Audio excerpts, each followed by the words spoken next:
Bismillahirrahmanirrahim. Eling eling dulur kabeh, ibadah ulah campole, berang peting ulah wele, bisina kaburu pae. Sabab urang bakal mati, nyawa dipundhut ku Gusti, mana kudu ati-ati, kana ibadah sing ngarti. Karasana keur sakarat, nyarina kaliwat-liwat, kana ibadah ulah diliwat, embung milampahkeun salat.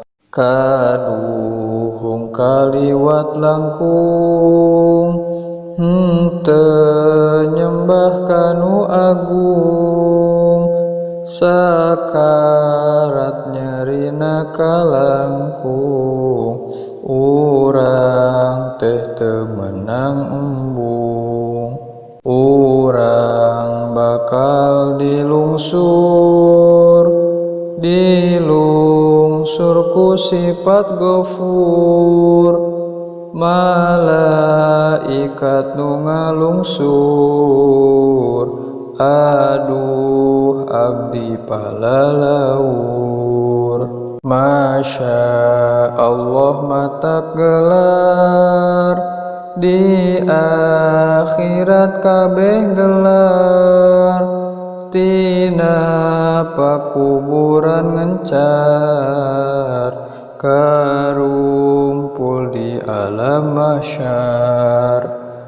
Ari ngaran mahsyar eta, palataran anu rata, panasna waktu harita, panon poe 7 hasta.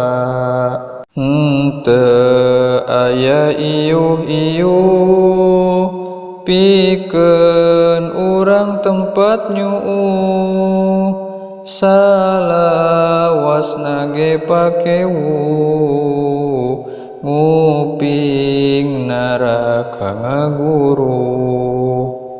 Awak urang dirangsadan, henteu boga papakean, gawe ngan ider-ideran, neang anu nulungan. Tidinya tuluy digiring, sina nyorang cukang ramping, seukeut alabatan pedang, lembut alabatan rambut. Dihandap seuneu ngagolak, legana mang implik amplak, saheab ge awak asak,